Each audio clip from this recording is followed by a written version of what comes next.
Good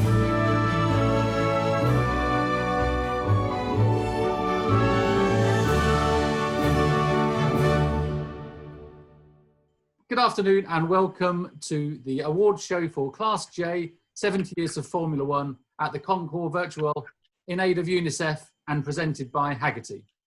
My name's Jeff Love. I'm the co-chair of the Concours. To my right is David Lillywhite, also co-chair. And joining us, we're really pleased to have Bill Warner, the founder of Amelia Island and the lead judge in this particular class. Welcome, Bill. Oh, it's great to be here. It's great to be anywhere, I think. So 70 years of Formula One. The class was sponsored by Hexagon Classics. Hexagon have been in the market since 1963. They're a UK-based dealer and they focus on the rarest and most collectible of marques. So thank you very much, Hexagon. So over to you then, Dave. If you could take us through the people's vote, 3, 2 and 1 in this particular class. Okay, I will point out, because I'm the pedant in the room, that this is 70 years of the Formula One World Championship. Formula One started in 1948, the World Championship started in 50, because I know somebody will moan at us otherwise. Of course they will. Thank you, David. It's always good to have a pedant. Absolutely, I'm happy to be that. So these are the votes sent in from visitors to the website. Lots of votes as usual, lots of variation, but there were 3 clear winners for the podium. So third place, we have the 1962 BRM 578. That is owned by the Miles Collier collection, which is part of the Revs Institute. Really interesting car. It's a Graham Hill car. We'll talk a bit more about that later, but congratulations to Miles and the Revs team. In second place, and I should say the BRM is known as Old Faithful as well, so you might recognise it as that. Second place, 1978 John Player Special Lotus 79 Chassis 3. This is the Mario Andretti World Championship car. Again, very, very special. It's part of the Classic Team Lotus collection. Congratulations to them. First place, we have the 1950 BRM V16.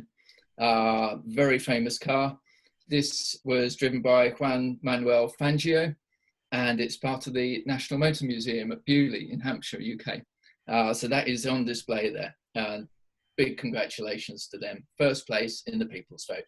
I'll now hand back to Jeff, and he'll run through the other bits and pieces. Great, thanks, Dave. The other bits and pieces being the judges' vote. We're very lucky to have an amazing judges team for this, as I say, led by Bill. We had Nick Mason, who I'm sure everyone recognises as Pink Floyd drummer, but he's a great collector of cars as well. Duccio Lopresto, who is involved with The Key, a market analyst group in Switzerland. And you probably, and many of you will know his father, Corrado Lopresto, one of the most creative collectors, certainly in Italy. An amazing collection of cars he has there. Ben Cousins. Ben is the chairman of the Royal Automobile Club in the UK. And we have Tony Willis. Tony Willis is a consultant to Ferrari and knows that marque in the UK probably better than anybody else. And Vicky Butler-Henderson, who I'm sure many of you will know from her series when she was presenting Top Gear and later Fifth Gear, a racing driver in her own right, very fast woman. Going over the People's Choice Awards, comparing them to what the judging team came up with, we were a little surprised at the BRM V16 taking the first position. Other than the motor, it wasn't a very successful car, and the drivers didn't like it. But I think what was reflected in what the judges looked at was the technical side of it and the contribution to the careers of many of the drivers who drove them. I think we would have liked to have had some other earlier cars. It would have been nice to have had a 250F or something like that. But with the mix we have, it was concentrated between 62 and 91. And I got the vote in on the top 3 from each judge, and then assigned a point 3 points for first place, 2 points for second place, and 1 point for third place. Actually, there was a tie for second place in points between the Lotus 79, the car that gave Mario Andretti his championship, and the McLaren. So we went back to which car gained the most first place votes, and the Lotus 79 was the car that had the most, although the distribution of points led them both to have 9 points in the judging. The other tiebreaker, which we discussed, was the fact that the Lotus was really quite an advancement in design and was really the first of the ground effects cars, which later affected the design of all Formula One cars after that. And it was very successful right out of the box. The McLaren, on the other hand, though very successful, was the last of the generation, the last of the V12, the last of the manual gearbox. So we were thinking that we'd rather reward something that was a groundbreaker, something that set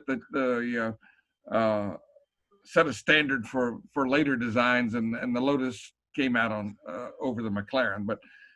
And what rose to the top, the cream that rose to the top, was the BRM P578, the Graham Hill car, Old Faithful. We liked it because at the time, the technology of the car was fairly advanced. It was a successful car. It led to the World Championship. It was kind of crude in some ways, the way the car was fabricated, but it was in period. It was a technological tour de force. The top three, the BRM P578, the Lotus 79, and then the McLaren MP4/6. I know there are people who will argue the case for just about any car that's there, and that's what it's all about, isn't it? Everybody having an opinion. Yeah, it certainly is. But I think the opinion of that group of judges is difficult to question. So thank you very much, Bill, for your help in organising the judges. So just to recap then, in third place, the 1991 McLaren MP4/6, which is owned by Zach Brown. In second place, the 1978 JPS Lotus Type 79 chassis number 3, which is part of the Classic Team Lotus collection. And the first place, the 1962 BRM P578, which is part of the Miles Collier collection. Right. So thank you again, Bill. Thank you, Dave. Thank you to all the judges, and thank you for everyone for... My pleasure. This has been fun. Good. And all I ask is please keep coming back. There's more classes still to be run. We've got Sterling Moss coming up, and many more before we close the Concours on the 9th of August with the Best in Show. And then what? This is for UNICEF. So please give generously. Thank you very much. Thank you. Thank you.